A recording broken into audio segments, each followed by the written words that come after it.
Just that, the power of intentionality. I remember when I was a kid, there was a situation, and I don't necessarily remember all the ins and outs of the situation, but there was a situation where I had hurt a friend of mine, like I physically hurt them, and it was pretty significant. Oh, I know what it was. It was a mom. I don't think you knew about this, but this was in elementary school. Um, a buddy of mine were playing around, and he had hit me with a book. It was nothing major. We were standing in line, and then I actually took the book and hit him back. But he was very dramatic, and he got dizzy, and he actually acted like he was passed out. It was a whole lot of extra stuff, and I got called to the principal's office about it, and I didn't necessarily get in trouble for it because the principal determined that I wasn't trying to hurt Chris. Like, my intentions, I was not being deliberate about trying to hurt him. I was just trying to get him back for what he did to me. He hit me with the book. Hi, I'm going to hit him back with the book. There we go.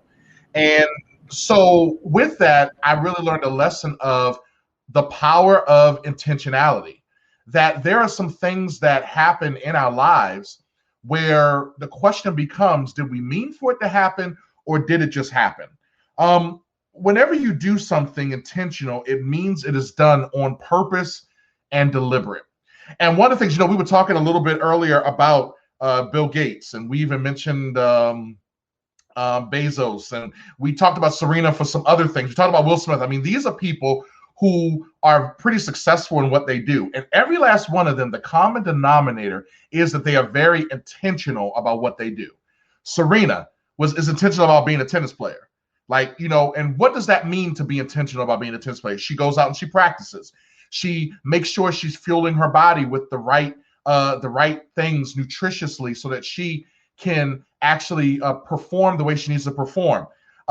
She's very intentional about, I remember in the heat of the pandemic, there were certain tournaments that she did not participate in because she did not feel as if it was a safe environment. And she was intentional about that because she recognized that, there was something that she wanted to get to. And in order for her to get there, she had to do certain things. We talk about Jeff Bezos and Amazon. I mean, he was intentional. I remember being back in college, and we would try to cut, the price of our books. I go to the bookstore on campus, a book was maybe $86, but on Amazon it's $53. And so we used it. Little did I know that the books were coming from his garage, right? And now he has warehouses literally all over the world. Why? He was intentional about it. He had a plan that he was being intentional about.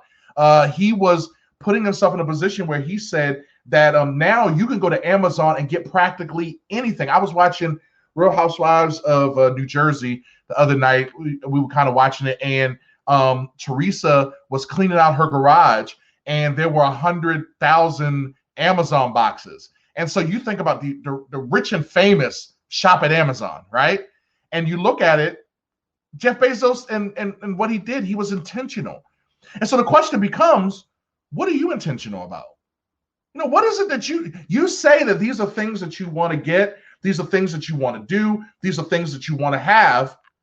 Have you been intentional about it?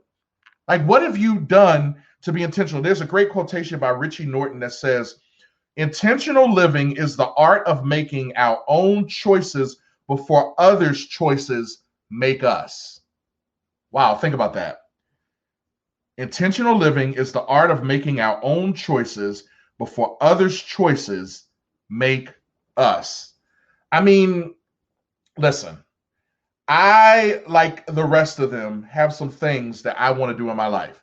And in order to be able to do those things, I need to be intentional. We're on the 30-60 transformation challenge. And I've been intentional about making sure, because there's a certain number I want to get to when it comes to my weight.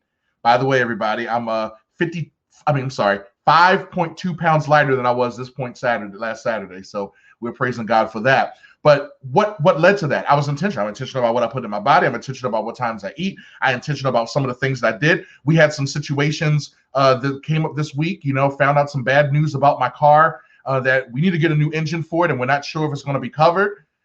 But I had to be intentional about not going back to my old habits of eating away my pain. because that's what I used to do, right? And I still feel don't. Oh, and this is the piece of it. I want you to understand something. You can still be intentional about something, but still have temptations, right? You can still have things that you used to do to be able to handle and cope with those things. But the key is, how do you surpass it? So with that being said, I want you to think about what it is that you are saying that you want to do. What are you being intentional about it? And I think that that's what we got for our heads up today. So there's the power of intentionality. That's what our heads up is.